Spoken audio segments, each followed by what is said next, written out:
मिला पाकिस्तान को? 80,000 पाकिस्तानियों की जानें गई। हमारा कबायली इलाका उजड़ गया। 35 लाख लोगों ने नकल मकानी की। हमारे मुल्क को $100 अरब से ज्यादा नुकसान हुआ। तो हम आपके सामने क्या हैं?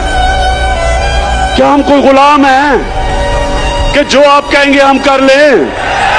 Absolutely not.